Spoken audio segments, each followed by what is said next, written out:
दुष्ट रानी का श्रापित लहंगा। सावित्री अपनी दो बेटी सविता और चंचल के साथ एक छोटे से गांव में रहती थी। चंचल जब बहुत छोटी थी तभी उसके पिता का देहांत हो गया, जिसके बाद सावित्री के कंधे पर ही घर की सारी जिम्मेदारी आ जाती है। सावित्री गांव-गांव जाकर लहंगा बेचा करती थी और उसी से उसके घर का गुजारा चलता था। ऐसे ही समय बीत रहा था। इस बार की तपती गर्मी में भी सावित्री ने बिना एक दिन घर में आराम किए गांव-गांव जाकर लहंगा बेचती रही।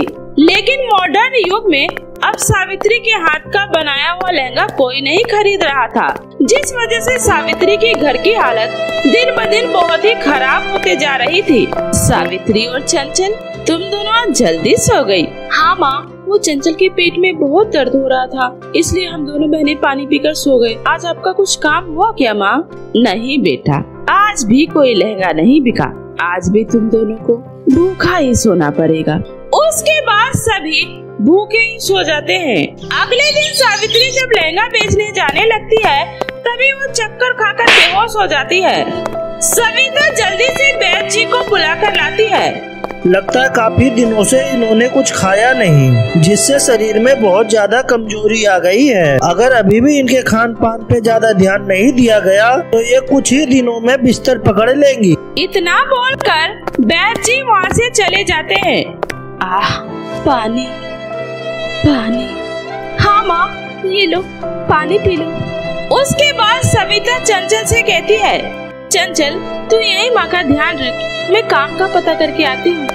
उसके बाद सविता काम की तलाश में निकल पड़ती है, लेकिन उसे भी कहीं कोई काम नहीं मिलता। चलते चलते वो राजा विक्रम के राज्य में पहुँच जाती है और वहाँ जाकर काम मांगती है। रानी साहिबा, लगता है बेचारी बहुत गरीब है, उसे काम की जरूरत है। कोई छोटा मोटा काम है तो उसे दे दीजिए। ठीक है, उसे बोल दो कल से आकर महल के बगीचे में पानी पटा दिया करेगी।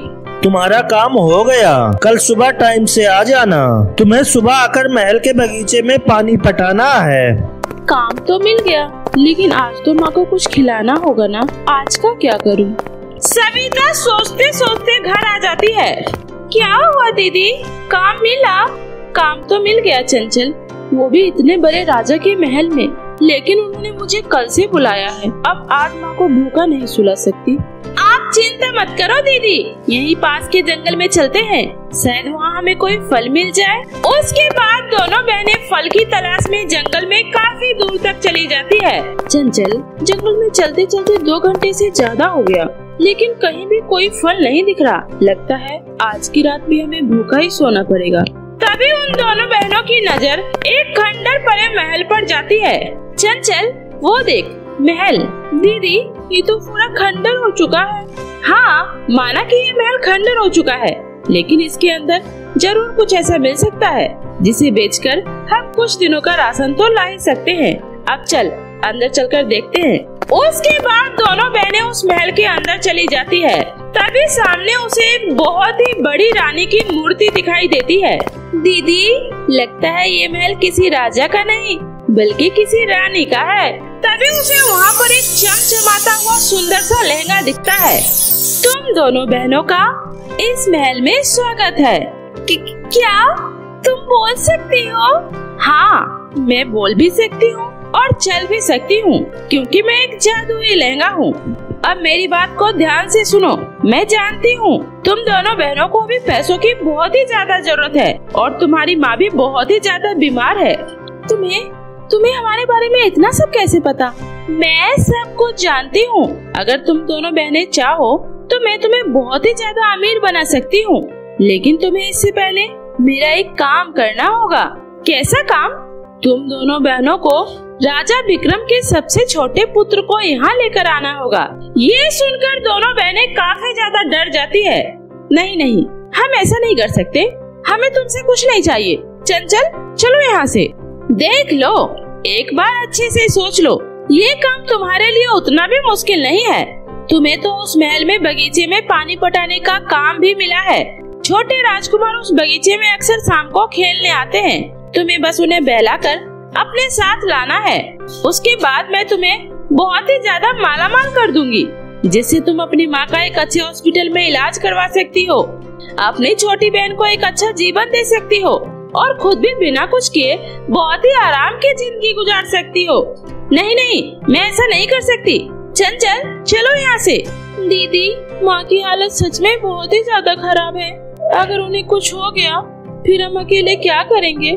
दीदी, माँ को बचाने का इससे अच्छा मौका नहीं मिलेगा। प्लीज दीदी, माँ की खातिर इस लहंगे की बात मान लीजिए ना। बहुत खूब, तुम्हारी छोटी बहन तो तुमसे भी ज्यादा समझदार है। वो बिल्कुल सही कह रही है। अगर तुम राजा के घर जिंदगी भर काम भी करोगी ना तो तुम्हें उतना पैसा नहीं मिल सकता जितना मैं तुम्हें एक ही बार में दे सकती हूँ। अच्छे से सोच लो, तुम्हारी माँ को इलाज की बहुत ही ज्यादा जरूरत है। मैं तुम्हें आज रात का समय देती हूँ। उसके बाद दोनों बहन वहाँ से घर आ जाती है और दोनों काफी ज्यादा दुविधा में फंस जाती है। तभी आधी रात को उसकी माँ की तबीयत और ज्यादा बिगड़ जाती है। ये देखकर चंचल सुबह होते ही तैयार हो जाती है। चंचल, तुम माँ का ध्यान रखना, मैं राजा के महल जा रही हूँ। और फिर सविता राजा के महल में जाकर काम करने लगती है। तभी शाम के समय सबसे छोटे राजकुमार छुपम छुपाई का खेल खेल रहे थे। तभी सविता की आंखों के सामने उसकी माँ का चेहरा आ जाता है और वो राजकुमार को बहला फुसलाकर अपने साथ महल से बाहर ले आती है। ये तुम मुझे कहाँ ले जा रही हो? बस राजकुमार, हम आपको एक बहुत ही अच्छी जगह लेकर जा रहे हैं। अब बस आप चुपचाप हमारे साथ चलिए। उसके बाद सविता और चंचल दोनों मिलकर उसी महल में दोबारा आ जाती है। तभी वो बोलने वाला लहंगा उड़ते हुए वहाँ पर आ जाता है और कहता है, बहुत खूब, मुझे पूरा विश्वास था तुम दोनों ये काम कर सकती हो। देखो, हमने तुम्हारा काम पूरा कर दिया, अब तुम अपना वादा पूरा करो। सविता के इतना कहते ही वो लहंगा चमक उठता है और उसके अंदर से एक चमचमाता हुआ हीरा बाहर आता है और वो लहंगा कहती है, तुम इस हीरे को उठा लो। रात होते ही ये हीरा चमक उठेगा और वो तुम्हें एक सोने के खजाने का रास्ता बताएगा। तुम वहाँ से जितनी मर्जी उतना सोना ले सकती हो। अब तुम दोनों जाओ यहाँ से। उसके बाद दोनों बहनें खुशी खुशी वहाँ से बाहर आ जाती है। चलते चलते शाम हो जाता है और अंधेरा भी छा जाता है। तभी अचानक से वो हीरा चमकने लगता है।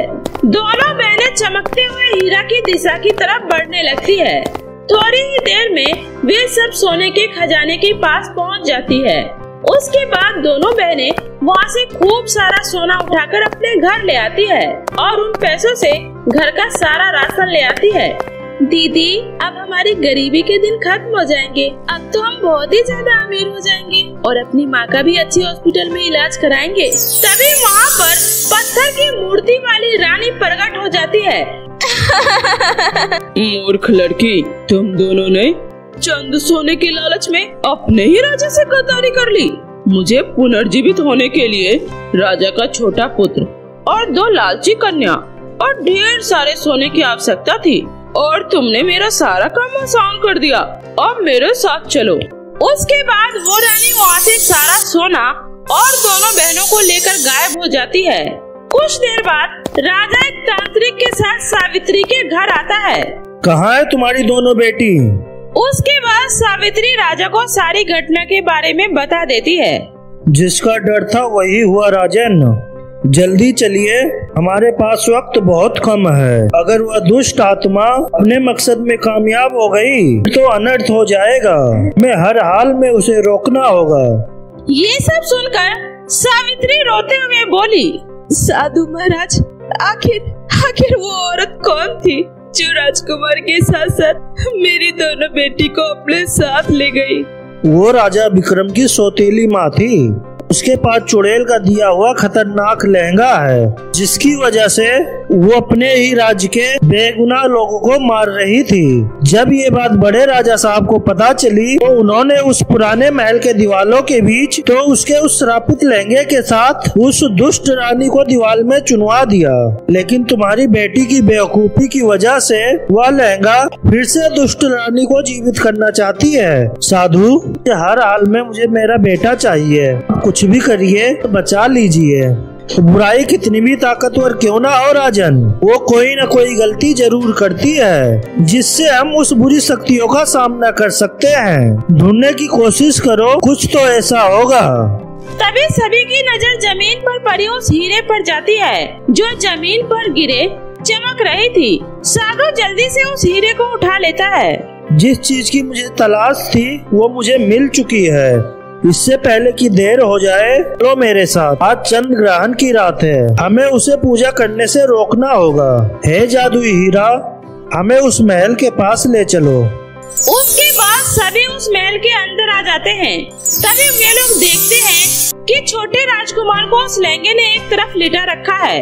साथ ही वो दोनों बहनें भी उस सोने के ढेर पर बेहोश पड़ी हुई है। तभी राजा अपने पुत्र की तरफ जाने लगते हैं। रुक जाइए राजन, ये कोई साधारण लहंगा नहीं बल्कि एक चुड़ैल का शरापित लहंगा है। तभी वो लहंगा बोलती है, तो साधु तू यहाँ तक आ ही गया, लेकिन इस बार तू मेरा कुछ नहीं बिगाड़ सकता, क्योंकि थोड़ी देर में सूर्य ग्रहण है और सूर्य ग्रहण होते ही मैं इन सब की बलि देकर इस दुष्ट रानी को और भी शक्ति के साथ पुनर्जीवित करूंगी और फिर दुनिया में तबाही लेकर आऊंगी। ऐसा कभी नहीं हो सकता। इस दुनिया में अच्छाई के रहते हुए बुराई कभी नहीं जीत सकती। ये देख, सबसे बड़ी कमजोरी ये मेरे हाथ में है, तेरा ये जादुई हीरा। ये सुनकर वो लहंगा बहुत ही ज्यादा घबरा गई। गलती हो गई, बहुत बड़ी गलती हो गई। मैं जानता हूँ इस हीरे में तुम्हारी सारी जादुई शक्तियाँ हैं और इस हीरे में ही तेरी जान बसती है। और मैं ये भी जानता हूँ ग्रहण खत्म होते ही हीरा किसी काम का नहीं रहेगा, लेकिन अभी इस वक्त हीरा तुम्हारी जान जरूर ले सकता है। इतना बोलकर साधु उस हीरे को मंत्र उच्चारण के साथ पूरी शक्ति से जमीन पर पटक देता है। हीरा के टूटते ही वो लहंगा वहीं जलकर भस्म हो जाता है और वो सोना भी वहाँ से गायब हो जाता है और सभी लोग होश में आ जाते हैं। राजा दौड़ता हुआ अपने पुत्र के पास जाता है। सविता और चंचल हाथ जोड़े राजा से अपने किए की माफी मांगती है। हमें माफ कर दीजिए महाराज, हम लालची बिल्कुल नहीं थे, लेकिन परिस्थिति ने हमें लालची बना दिया। उसके बाद सविता और चंचल राजा को सारी बातें बताती है और फिर भविष्य में कभी लालच नहीं करने की कसम खाती है। राजा विक्रम दोनों बहनों को माफ कर देते हैं और उनकी माँ का अपनी तरफ से इलाज करवाते हैं। उसके बाद सभी खुशी खुशी रहने लगते हैं। नई बहू को मिला दादी माँ के जादुई झुमके। अरे क्या बात है सुशीला, तेरी बहू तो एकदम चांद का टुकड़ा लग रही है। तेरी तो किस्मत खुल गई इतनी सुंदर बहू पाकर। अरे किस्मत तो इसकी खुल गई है मेरी जैसी सास को पाकर, वरना आजकल मुफ्त में ऐसा परिवार कहाँ मिलता है। बात तो तूने बिल्कुल सही कही सुशीला, किस्मत तो तेरी बहू की खुल गई है बिना दहेज के इतने बड़े घर में आकर। देखा मैंने बाहर बहू का सामान, अरे इतना सामान तो मुझे मेरे बेटे के सगाई में ही मिल गया था, पर तू अब कर भी क्या सकती है, आखिर बहू को तो तेरा बेटा खुद पसंद करके लाया है। अरे बस भी करो। और सुशीला, तुझे इसकी बात सुनने की कोई जरूरत नहीं है। अरे दहेज लेने और देने से कुछ नहीं होता, घर में खुशियाँ तब आती है जब रिश्तों में प्यार होता है। बाकी ये सब तो बस एक ऊपरी दिखावा है। अपनी दोनों सहेलियों की बात सुनकर सुशीला ने पता नहीं किसकी बातों को दिल से लगाया होगा, लेकिन उन सब की ये बात सुनकर नई बहू सोनाली को जरूर अजीब लग रहा था, क्योंकि सोनाली एक गरीब परिवार से थी जिसे सुशीला का बेटा बहुत प्यार करता था और उसने अपने घर में बिना बताए उससे शादी कर ली थी, जिस वजह से सुशीला और उसकी बेटी नैना उसे बिल्कुल भी पसंद नहीं करती थी। लेकिन सोनाली कैसे भी करके उन लोगों का दिल जीतना चाहती थी, इसलिए वो सुबह उठते ही घर के कामों में लग जाती है। तभी नैना कहती है, अरे माँ, मेरा नाश्ता कहाँ है, मुझे कॉलेज के लिए लेट हो रहा है। उसी समय सोनाली नैना के लिए नाश्ता लेकर आती है और कहती है, ये लो नैना, मैंने तुम्हारे लिए गर्मा गर्म आलू के पराठे और चाय बनाए हैं। तुम्हें किसने कहा था मेरे लिए नाश्ता बनाने के लिए? तुम्हें पता भी है कि मैं ये सब नहीं खाती हूँ। अरे माँ, अब मेरे लिए जल्दी से नाश्ता लेकर आ रही हो या मैं जाऊँ? अरे बेटा, बस बस ले आ गई, ये ले तुम्हारी ग्रीन टी और sandwich. Thank you so much माँ, अगर आप इस घर में ना हो तो पता नहीं हम लोगों का क्या होगा। सॉरी नैना, वो मुझे पता नहीं था, लेकिन मैं कल से तुम्हारे लिए कोई जरूरत नहीं है तुम्हें कल से किचन में जाने की। अरे पूरे किचन का नाश मार के रख दिया है तुमने। कोई भी सामान अपनी जगह पर नहीं है। क्या ऐसे ही काम करती थी तुम अपने घर में? वो माँ जी, सुबह जल्दी जल्दी में सबके लिए नाश्ता बनाने के चक्कर में ये सब। अरे सुबह सुबह जल्दीबाजी उन्हें होती है जो समय पर टाइम से नहीं उठते, वरना हमारे घर में काम ही क्या है। पर तुमसे तो वो भी नहीं हो रहा। इतना कहकर सुशीला गुस्से में अपने कमरे में चली जाती है और सोनाली सर झुकाए किचन में चली जाती है और किचन की साफ सफाई करने लगती है। दरअसल सुशीला का घर बहुत ही बड़ा और मॉडर्न तरीके से बना हुआ था। उसकी वजह से सोनाली को काम करने में बहुत ही ज्यादा दिक्कत हो रही थी, क्योंकि सोनाली एक गरीब परिवार से थी। इसलिए उसने आज तक ऐसी चीजें कभी नहीं देखी थी और ना ही उसे समझाने वाला वहाँ पर कोई था। इसलिए सोनाली से घर के हर काम में कुछ न कुछ गड़बड़ हो ही रही थी। और ऐसे ही कुछ दिन और बीत जाता है। तभी एक दिन सोनाली अपने दादी सास के कमरे में जाती है, जो कई सालों से बंद पड़ा था, जिसे देखकर सोनाली कहती है, अरे ये तो दादी माँ का कमरा है, पर यहाँ कितना गंदा हो रखा है। चलो आज मैं इस कमरे को साफ कर देती हूँ, शायद ये देखकर माँ जी मुझसे थोड़ी खुश हो जाएंगी। ये सोचकर सोनाली दादी माँ के कमरे को साफ करने लगती है, जो उसके मर जाने के बाद कई सालों से बंद पड़ा था। और वहाँ दादी माँ के कई सारे पुराने सामान भी पड़े हुए थे, जिसे सोनाली एक एक करके साफ कर रही थी। तभी उसे अलमारी के अंदर एक छोटा सा बॉक्स रखा हुआ दिखाई देता है, जिसे खोलते ही सोनाली की आंखें चमक उठती है और वो कहती है, अरे वाह, ये झुमके तो कितने सुंदर और प्यारे लग रहे हैं। शायद ये दादी माँ के होंगे, जिन्हें उन्होंने संभाल कर रखा होगा। क्यों ना मैं इसे एक बार पहन कर देखूं, फिर उन्हें उतार कर माँ जी को दे दूंगी। ये सोचकर सोनाली जैसे उन झुमकों को पहनती है, वैसे ही मानो सोनाली के अंदर बहुत ही ज्यादा शक्ति आ जाती है और वो कहती है, चलो अब जल्दी से सफाई कर लेती हूँ, वरना बाकी के काम करने में बहुत देर हो जाएगी। पर ये मैं बेड कैसे उठाऊं? ये तो दिखने में बहुत ही भारी लग रहा है। चलो एक बार कोशिश करके देखती हूँ। इतना कहकर सोनाली जैसे ही बेड को हाथ लगाती है, वैसे ही वो बेड खिसक कर साइड में हो जाता है। ये देखकर सोनाली कहती है, क्या बात है, ये बेड तो बड़े ही आराम से खिसक गया। मुझे तो लग रहा था ये बहुत ही भारी होगा, पर चलो कोई बात नहीं, मेरा काम तो हो गया ना।